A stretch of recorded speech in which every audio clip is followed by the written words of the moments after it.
Bonjour ou bonsoir, tout dépend à quelle heure vous écoutez ce podcast de l'Odigimédia. Notre chroniqueur invité, Aziz Boussetta, partage son avis et ses réflexions dans un article qu'il a intitulé « Aziz Akanouche et la banalisation de la gouvernance en silence ». Alors écoutons-le dans ce podcast. L'auteur commence son article ainsi. Depuis 2011, les politiques marocains n'ont qu'un mot à la bouche, la Constitution. On en discutait âprement, puis on l'a modifiée prestement, ensuite on l'a adoptée massivement, et enfin, on s'est attelé à la mettre en œuvre, laborieusement. Depuis 2011 donc, nous en sommes là, Constitution par-ci, Constitution par-là, déclinée partout et par tous, les personnels politiques parlent beaucoup de cet éminent et noble texte, mais très peu en font vraiment cas. 10 années sont ainsi passées, et voilà qu'aujourd'hui, non seulement les politiques en responsabilité ne parlent plus de la Constitution, mais ne parlent plus du tout. L'auteur poursuit son article ainsi. Au lendemain des élections de novembre 2011, et même un peu avant, la politique était remuante et bruyante, chacun défendant ses positions, attaquant les autres, se liant avec certains et rompant avec les autres. Certes, le niveau n'était pas toujours relevé, mais observons ce qui se passe dans les autres pays. Aujourd'hui, à l'ère du web tiktokisé et à l'heure de l'internet instagramméen, la politique est un show, fait de petites phrases et de grandes envolées, de punchlines savamment calculées et de coups soigneusement tordus et généralement bas. Depuis 2011 et même avant, donc, le gouvernement tonnait et le parlement tonitruait, tandis que l'opposition tempêtait du mieux qu'elle pouvait.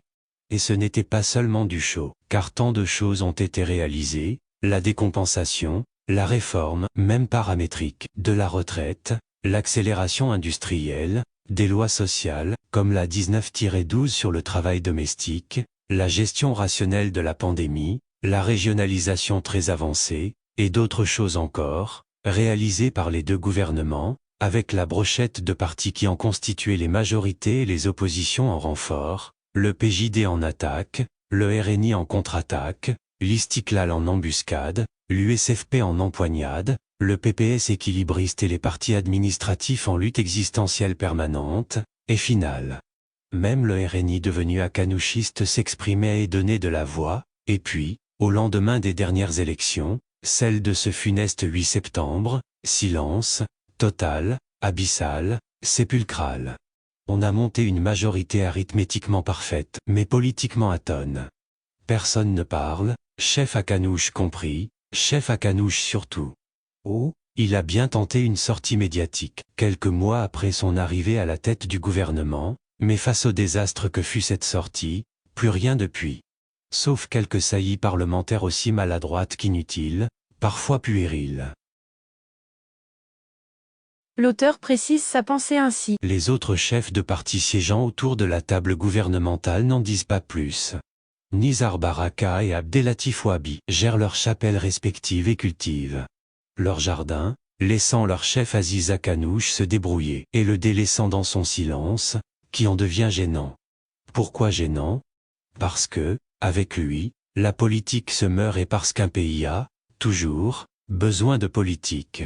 Jamais le Maroc n'a eu de chef de gouvernement Premier ministre aussi dramatiquement taiseux, Abdelatif Filali professait, Abderrahman El Youssoufi parlait, Driss Jetou s'exprimait, Abbas El Fassi discourait, Abdelila Ben Kiran s'exclamait, Saad Din El Othmani expliquait. Mais Aziz Akanouche ne dit rien, absolument rien, douloureusement rien. C'est un peu comme si ses électeurs, une fois l'élection passée, ne comptaient plus. C'est comme si les Marocains n'importaient pas. C'est comme si l'opinion publique n'existait pas, dirait l'ex-Cheb Khaled, qu'on pourrait pasticher comme suit. Il est passé à côté de moi, sans un regard, roi de Saba, j'ai dit, Aziz, prends tout est pour toi. Voici les perles, les bijoux, aussi l'or autour de ton cou, les fruits bien mûrs au goût de miel. L'auteur continue son article comme suit. Dans l'intervalle, les rumeurs vont bon train et, sans réponse audible, elles en deviennent atrocement pénibles, douloureusement crédibles, comme par exemple ce refus de légiférer autour de la question de l'enrichissement illicite.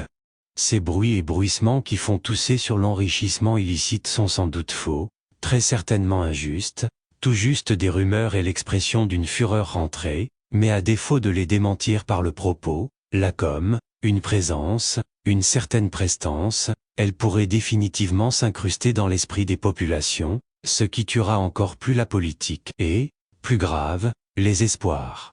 Si à Canouche, la politique, ce n'est pas seulement la signature de parapheurs épais, la tenue de rencontres bilatérales, quelques propos tenus devant une assemblée parlementaire endormie et indifférente, des inaugurations avec tambour et trompette, des sorties d'autosatisfecit bien calculées, face à des auditoires acquis et passablement somnolents, fondés sur des politiques et des instructions royales.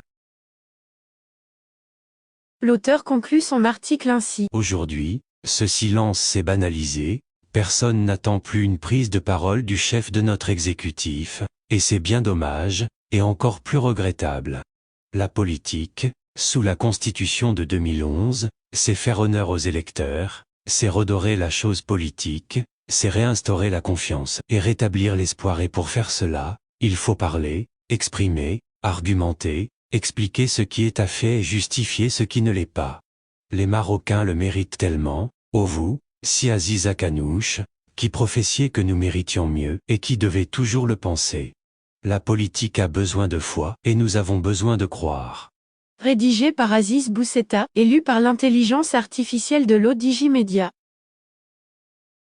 Merci d'avoir écouté ce podcast de l'Odigimédia, ce bouquet de supports numériques, portail, magazine mensuel connecté, web radio et web TV. N'oubliez pas de télécharger notre application l'Odigi Mobile sur Play Store et de vous abonner à notre chaîne YouTube l'Odigi TV. Vous pouvez, aussi, nous suivre sur nos réseaux sociaux, Instagram, Facebook, TikTok, LinkedIn et Twitter. Ou encore, vous inscrire sur notre newsletter quotidienne à partir du portail lodigi.ma. Alors, on se dit au prochain podcast de nos chroniqueurs invités. Et à très bientôt, si et seulement si vous le voulez bien.